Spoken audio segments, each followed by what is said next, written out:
Hello, my name is Ken Jones, pastor of the Bride of Christ Ministries, and welcome to Meet the Candidates. I have the great pleasure of interviewing and talking to a candidate called Bryan Patonay. We know that this young man is come here today to tell you more about what he's running for, and that he's running for the seat in the 5th District. And we know God has ordained him to do a lot of things in the area of medicine. But I'm going to introduce him right now to you and let you hear from him. Bryan, welcome to the program. Well, thank you very much.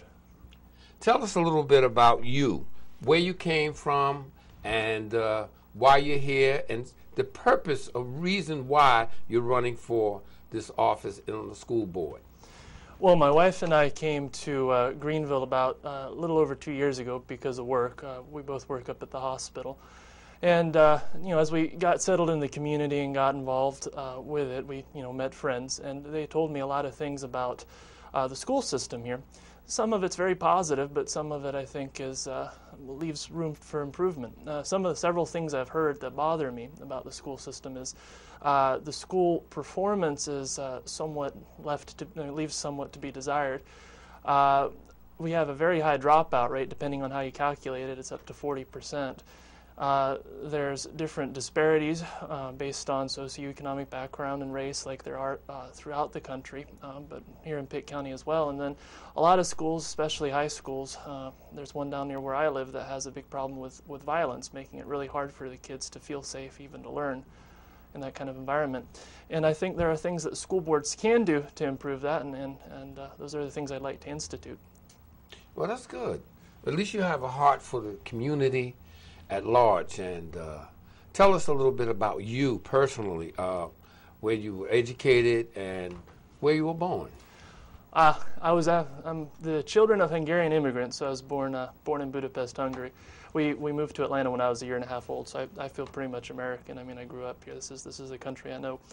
I got a degree in chemistry, of all things, in Atlanta at Emory University, and then went on to get a medical degree at Medical College of Georgia in Augusta. Spent 2 years at Charlotte at a hospital there, and now I'm finishing up my training here, or continuing my training here.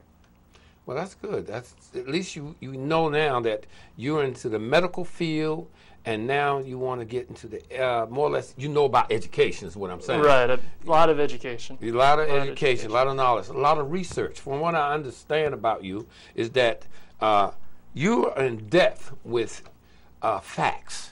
You because you have to know how the body runs and how it's operating. So therefore, I understand you do a lot of research. Well, it's in medicine, what you do is you try to look up the best evidence, what works best. Sometimes that evidence isn't there, but a lot of times there's something there that'll help you make the right decision for your patients. As far as the school system goes, I think one of the things that oftentimes gets overlooked is that there's good evidence out there that a school board can use. What policies have worked elsewhere? What policies can we do here? And that's one of the things I'd like to bring to the school board, a culture of looking at what works. Like, for example, I've had the privilege of talking to an education professor through email, obviously, an education professor up in UNC Chapel Hill, who does a lot of work with disparities in school performance, and she's indicated that regardless who wins the election, she'd be very happy to come and talk to the Board of Education, see what kind of policies we can institute to help our schools, help our kids get a good education. You've given me, we have a bunch of questions written down.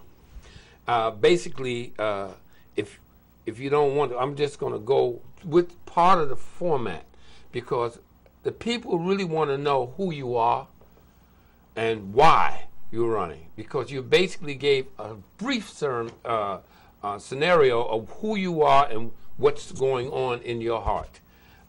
One of the things is that it says, what do you think is the biggest issue facing Pitt County schools? This is one of the first questions. Well, I think the big issue in Pitt County schools is the same thing facing a lot of our country. We've lost sight, I feel that people are individuals, each one with their own unique needs. Like our Constitution puts it, each person is created by God and endowed with certain rights. But the thing is, each person's created by God to be different. we have a move afoot in our education system in our country where we try to take all these diverse, unique individual students, make a one-size-fits-all policy, and force it on them. And one-size-fits-all policies, I think, neglect the individual, and in many ways, I think, have led to some of the problems we face now in our school system. Because instead of trying to focus on individual children, like, why is this child failing? Well, we have a policy in place, well, any failing child gets the same treatment, even though that child's situation is very unique, and we need to focus on one child at a time instead of everyone. Well, you know, that's not only that, because people negate the fact that we're all individuals, yet we're unto God as human beings. We make mistakes, and we have to allow those mistakes to be taken care of by the way we deal with each one as individuals. Everybody's growing up in the same community, but have diversities. They may be ethnically diverse in their area of their culture and things of that nature. And I think it's their coming together. And I think that you and I had talked about the fact that if this is going to be a melting pot, education should be no different. Right. It's frustrating when you have certain kids. You can almost predict by where the kid grows up or who the kid's parents are whether or not they're going to succeed.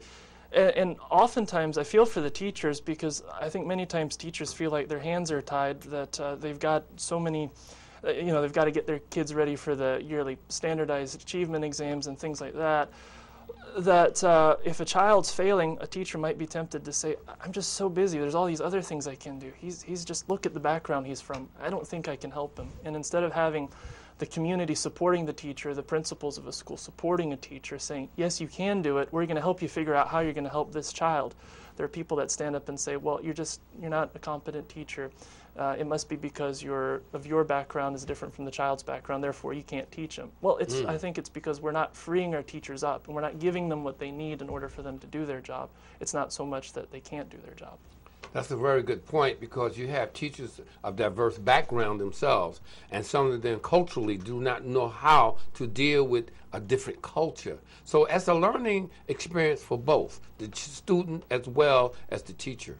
The next question we have is, what sets you apart from the other three candidates running in your district?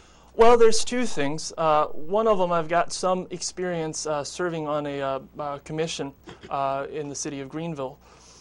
So I kind of have experience in dealing with a local government board, how to get certain things through a commission, through a body like that. That's one thing I bring to the table. The other is, like I alluded to earlier, it's the culture I kind of live in every day at work. Is I want to see what does work elsewhere, what has worked, look for the best evidence, and then work hard to apply it. Make sure that we're doing not what's politically expedient, what makes us feel good or look good, but what really does help kids and has helped kids elsewhere. Amen. I see this, that you putting your heart into it. It's not a job per se, it's a career, it's a